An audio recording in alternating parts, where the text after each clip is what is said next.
Greetings, viewers, and thanks for joining me out in the shop today. Part 2 of the wiring. When I left you last time, the steering column plugs were different. You know, I think I'll just swap the columns. It's easy enough to do. I'll go ahead and get started on that. There are some screws on the bottom here that take these plastic pieces off. I'm going to take those off. And so a few bolts, I'm going to drop that one. Then I'll lay them out and compare them. These are 14s. These are 14s. There's these two. There's ones on either side. And that little 12. And release that spring. Make sure your steering wheel is centered, so when you put your new one in, it'll be centered too. All right, now that joint down there generally gives up pretty easy. I like to spray it first. If it doesn't, of course, drive a wedge in the split there. You can see by the hammer marks, that one put up a fight, and I actually had to hammer it off there, but it's off there. Key thing is to make sure your steering wheel stays straight, as this part will swivel freely around. Make sure the steering wheel stays straight during that process. All right, now I ain't gonna lie to you and tell you everything comes apart perfect. When you saw that bolted up and then you saw it out, you didn't see me for 5 minutes fighting that freaking part up there. But if I do anything beyond using a beater stick and a pry stick, then I would show you that. But yeah, if you can't beat with a beater stick and a pry stick, then you probably, again, shouldn't be tackling jobs like this. But that's not what we're here to talk about. Here's the column that's going in. Here's the one that's coming out. This is the bottom. And look how different it is. This is the bottom. You see how different it is. Everything come down here and plugged in. But there was no provisions for me to bolt my stuff up to. I'm going to change that lock right now, show you how to do that so you can keep your keyed ignition with your vehicle and not have two separate keys. Even though I did keep the door locks off of the 4Runner in case I needed to switch them. Okay, now I'll try to get these both in the light for you and show you what I'm doing. You got to take the lighted key thing and stuff off of your 4Runner one. It's just held in with some pins there. It will transfer over, but it'll go back on here is where it needs to go now. But yeah, it would switch if it needed to.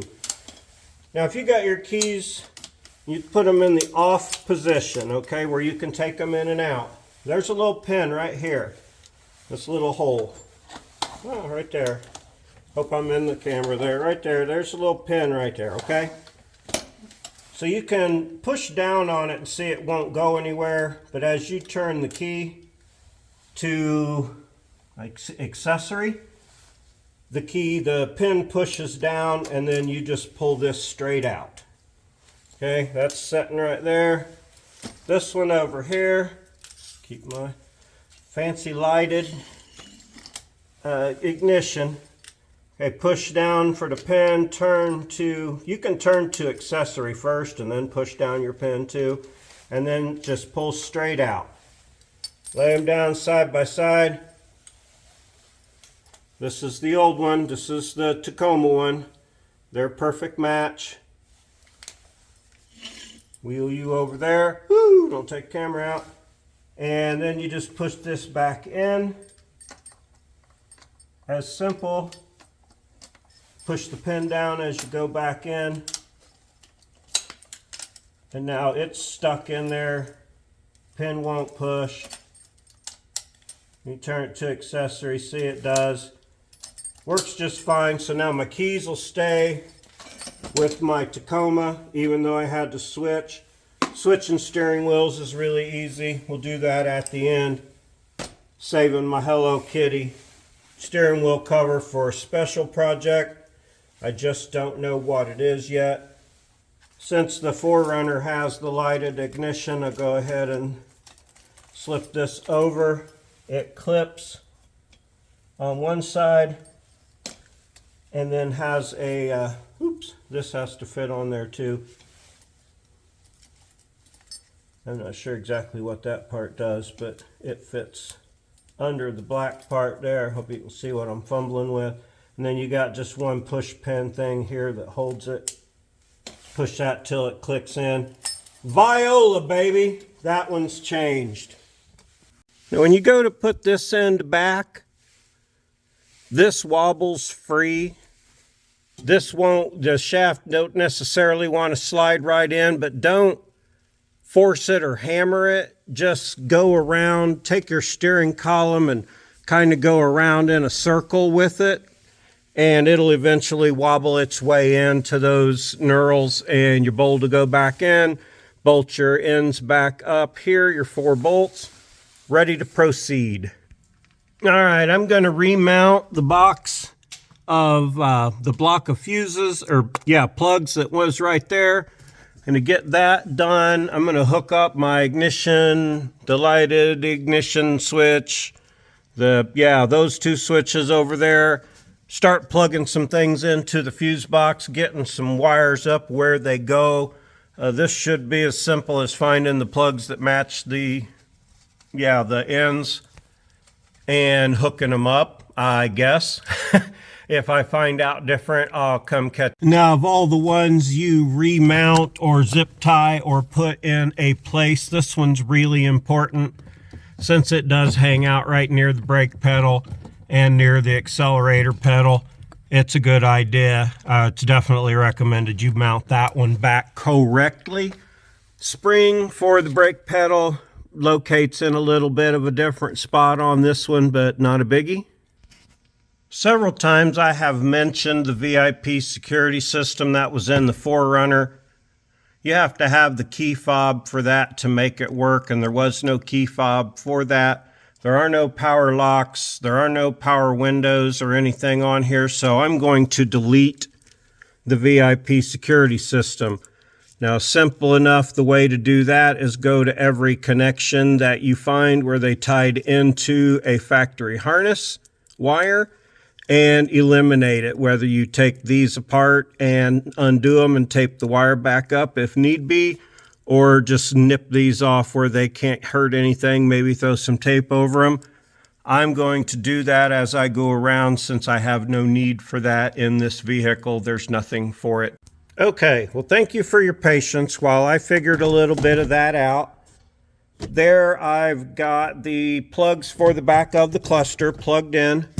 I have a plug here of unknown origin at this time, but I think something from the dash plugs in there.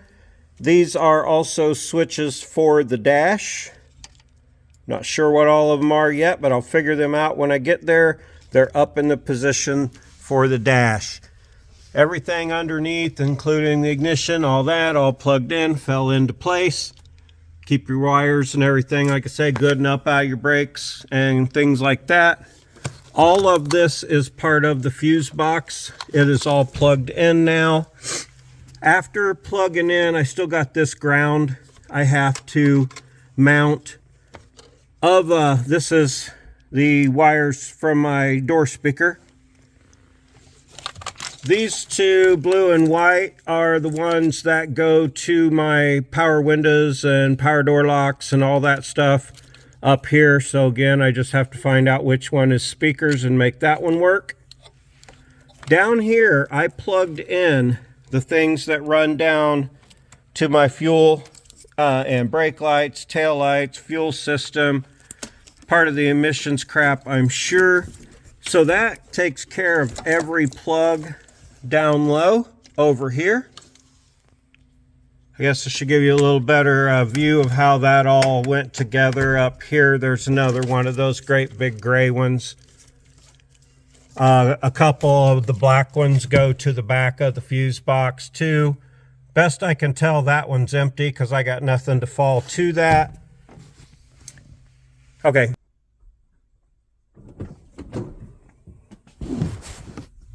Hope I ain't confusing y'all too much as I bounce around a little bit. Did disconnect all that VIP security. It was as simple as following all those wires up and taking them out. That black and red one that's just loose up there went to the alarm.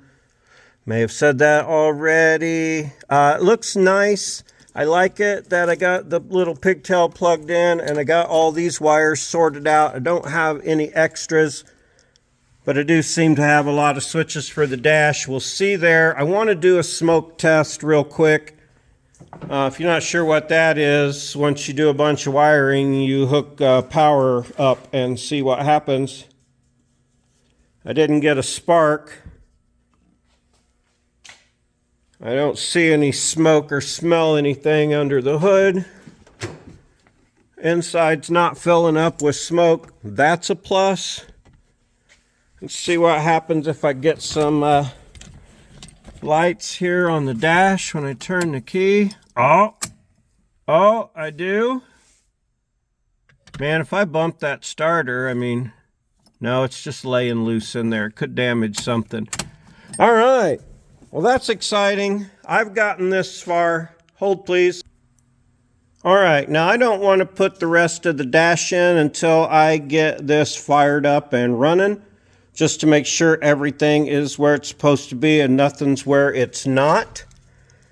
I know I've gone over this again, or over this corner, but I'm going to do it again here real quick, just so you can see, hopefully. This is the stuff that would have ran to the back, so I need to get my fuel line, my fuel pump out of that. These two went to the door, so I need to tie my door speaker into that. Some of these things that come out that were part of the 4Runner are options or things that the Tacoma doesn't have. This one plugs into the adjustable light to turn the light up and down on your dash cluster and such. Moving over to here, the other ones I'll find out, but they're not important right now. This is the OBD2. It mounts up under the dash. One of these is clock. One of these is ECT, transmission switch, and the other one is 4-way flashers. Over here, these are to the ashtray and the power port. These are to the radio. Okay, on this side, this one was the airbag and the glove box light. These go up on top of the glove box. That one went to analog brake module, as did that one. I ran that one in the wrong place. So that covers the center stack.